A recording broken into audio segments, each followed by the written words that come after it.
Any guesses whose house we're at? Yeah, I wonder. You want to go to Stickmarsh, Headwaters, or Kville? Where do you want to go? You have no idea. As you can see, we're at my buddy JT's house. JT Kenny. That's what I'm talking about, boys. Kenny, he's the MLF announcer and a very close friend of mine, dude. Go check him out. He's got a YouTube channel. But what we're going to do is we're crashing at his epic fishing crash pad, which is absolutely sick. But we're going to go fish around. This is the Palm Bay area. Palm Bay has some of the best fishing in Florida right now. There's a bunch of lakes here. Headwaters, you guys have all heard of it. It's some epic grass fishing, some like traditional old school Florida. You know, throw a big chatterbait, throw a big frog, drag a big worm, punch some mats, you know, just that hardcore awesome. You guys want a little tease of what his shop looks like? Yeah. It's not quite done yet, but how epic is that, dude? Got some fun things rigged up. Got an ace, I got a buzzbait down there, got a punch rig. My buddy gave me this really cool glide bait. He said it'll look like a shiner. It's like a shining glide. Got a trap, we got a poppin' frog, a chatterbait with a Komodo.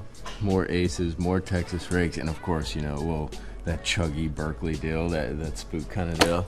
So we're gonna get this truck kind of dirty. Just like that.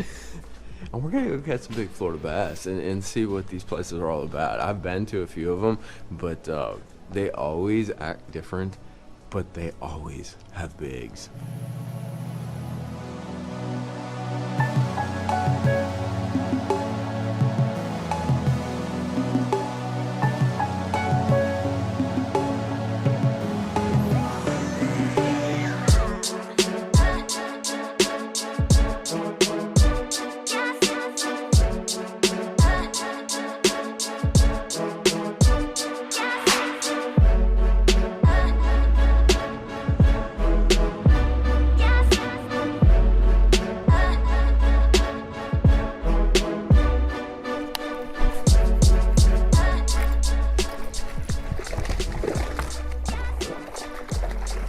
Little chatter donker.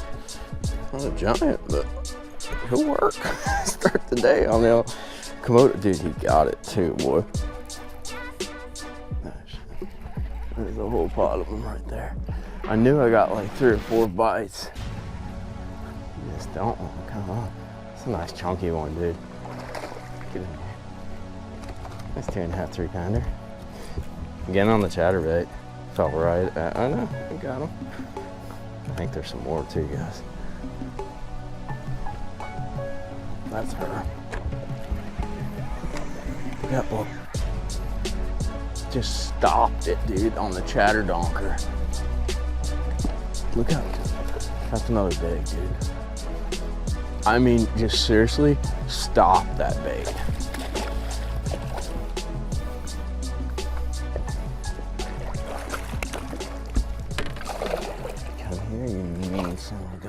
Ate it too. Komodo, chatterbait, bass. That's a better one. We got a little line on them, boys. Just had, you kind of like stop the trap, and oh, that's a big one, dude. I didn't bring a net. Hashtag thinking with my brain. Yeah, I just like lifted the trap and paused it. It's classic like trap. Oh, that's a good one, George. We'll give him a little drag. Got 15-pound fluorocarbon. Look out. Well, and she could clunk it. This is a little one knocker like we're using on hair. Dude, look at that thing. that's a good one. You gonna come here? You don't want to come here, do you? It's a 4.5 pounder, dude. And the trick is, I need to get right back over there because there's a little pod of them kind of cruising around, looking to move up. And that's what you're looking for this time of year. How about them apples? See ya. All right, another cast. So I'm gonna totally shock you, right? There's 2 lures that are super hot during the pre-spawn. Trap, chatterbait. And you're probably like, oh, mind blown, balls, way to go. Yeah, so everybody throws them, right? So the trick is to not be everybody. A lot of people are gonna throw these baits and they're just going to reel it in. And that's really the trick that I've found, is you take presentations and you sort of reimagine them, redo them. So as you guys know, I love to rip a trap. I did a video back in winter like that, and I got a lot of traps. Let me show you how many traps I have. So many traps, you know, all different colors. I got, you know, red ones, sexy shed ones, crawl looking ones, I got gold ones. I got a ton. And the trick is, a lot of them have different vibrations too. The one I actually have tied on today, this is a Booyah 1 knocker. So it has just one knock instead of a bunch of BBs in it. But what I've found with these guys is, since everybody kind of reels them in, putting a different kind of action on the bait is really, really important to get bites. You know, these lures work, but they see them presented in the same way so often. You got to kind of set your stuff apart.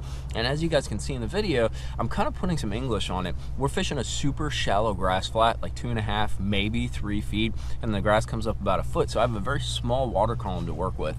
So usually, if I was a little bit deeper, say on Gunnersville or something like that, I would actually throw the bait out, let it get down kind of the grass, start reeling, start feeling the grass, and then pop it, like rip it off and let it flutter back down. In this case, you don't have that much kind of room for error or margin for error. So what I've found, if you're fishing some of this super shallow pre-spawn stuff, you almost use your reel like you'd use your rod. So what I'm saying is, basically, you make a cast out, you start your reel, kind of get connection with the bait, and then instead of using the rod to rip the bait off the grass, or maybe you got some gravel cover or something along those lines, just a shallow flat, you actually put like 5 or 6 like quick reels on the reel. Boom, boom, boom, boom, boom. And then you pause for like a half second, and then you go again. And what ends up happening is you end up yo-yoing it, whether it's a chatterbait, a trap. You can probably do it with spinnerbait, a lot of different baits, but it ends up yo-yoing just like you would if you're actually kind of stroking the bait up. But you don't really bury your bait in the grass, because basically when you're ripping it with the rod, you lose connection with the bait, and then you got to reel down and pop it again. And by the time that happens, you're just buried down in that thick stuff, dude. Nice.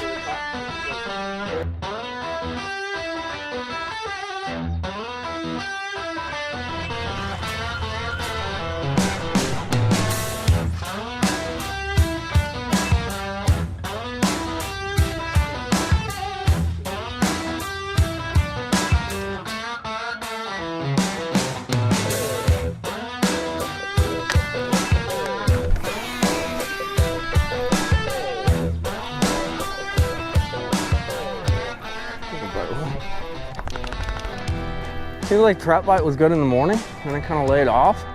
Now it's picking up again. Gotcha. I think the majority of these fish that we're catching are all males, just kind of staging up. That the big one was definitely a female, but for me it's skin hooked. Don't got you, man.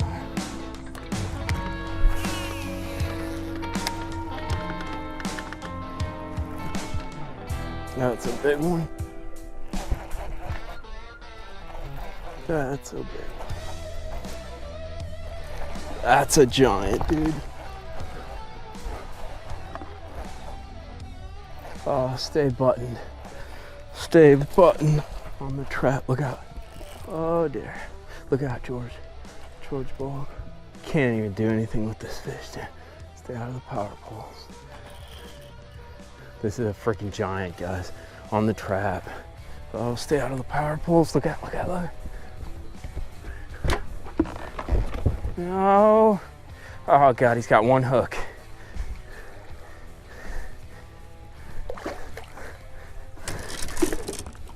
Got you. Right. That's a freaking monster, dude. That is a freaking monster. Oh, got you in a row.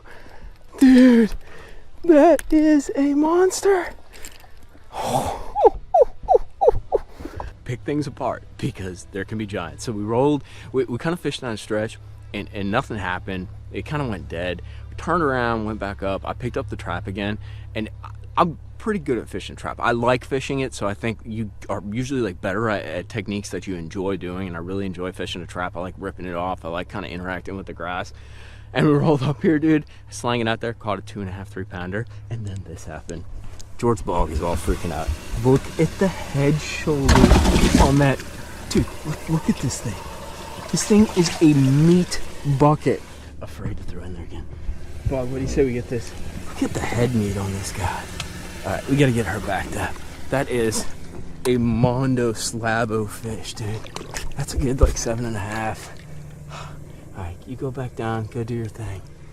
That was freaking cool. Pre-spawn baits, dude. Cover some water. If you get bit, keep on slanging, because odds are you're probably gonna catch a couple of the males, and then that female is somewhere around. And if you're getting a few bites, pick it apart a little bit. That one scared me, dude. I snagged one before and it stopped the rod like that, so I kind of thought I had another one snagged, and then she come out of the water and went woggle woggle woggle, and I'm like, oh. So the highlight of the day has been pretty much this guy, a trap, and a chatterbait. So I'm gonna show you in real time what I'm talking about when we're referring to sort of that stop and go retrieve. So I'm gonna make a cast out there, pretty long cast, and immediately when it hits the water, I'm gonna put like 5 or 6 reels into it, because there's not much space between the grass. You can see basically I'm reeling kind of fast and stopping it, and I can barely feel that bait kind of kiss the grass. And actually, I think it followed this time, which is something that happens, but that's the stuff you're looking to kind of kiss. And this is gonna happen a lot. Like, you're gonna come back and reel it in and have like a bunch of grass on it. That's the game. But those fish really react to it when you're playing that close to the grass. So I really compare it to a hair jig retrieve, but faster. You're just kind of reeling real quick, that bait is popping up, and then you're giving it a second pause, like a half-second pause, and it's fluttering down. And you can do that with a chatterbait, you can do it with a spinnerbait, you can do it with a trap. There's a variety of lures, even a swim bait. You can do it with a million different lures, but it just presents the same old thing in a different way. That is a wrap. I had some fun. I like this, dude. And catching a big one on a trap is so much fun. These pre-spawn techniques, like chatterbait, trap, I mean, they're fun to do. You can do them in a variety of contexts too. That's why I think it's so cool to do a video. We're doing a video in Florida, but seriously, up north, you know, Alabama, like all these places, you need to tweak it, no doubt about it, but they work. Bog, what do you say we go back and eat dinner with JT? Yeah. Hey, by the way, oh God, I think Bog likes JT more than me, actually. Thank you, Bog. But make sure to go, I'll put a link to his channel. Go check out JT. Like, I caught some fish and had a good time. JT is the guru master of Palm Bay and all the lakes over here, Headwaters, Stick Marsh, Keenanville, all those, dude. Like, he is epic. So if you want to know more about this kind of fishing, go check him out, and I'll put a link to him down in the description box. Sometimes it's reinventing something that you already know. You know, taking a trap, taking a chatterbait, you know, these classic bass lures that we already know work, and just fishing them in a different way. You know, like, put those fast retrieves on there, maybe rip it out of the grass. But hit that like and subscribe button, support grassroots fishing, because that's exactly what this is. And we'll see you back out on the water, hopefully with some more Florida Giants, having some fun down here. And make sure to go sub JT, he's good people. Tight lines, we'll see you back out on the water or talking fishing.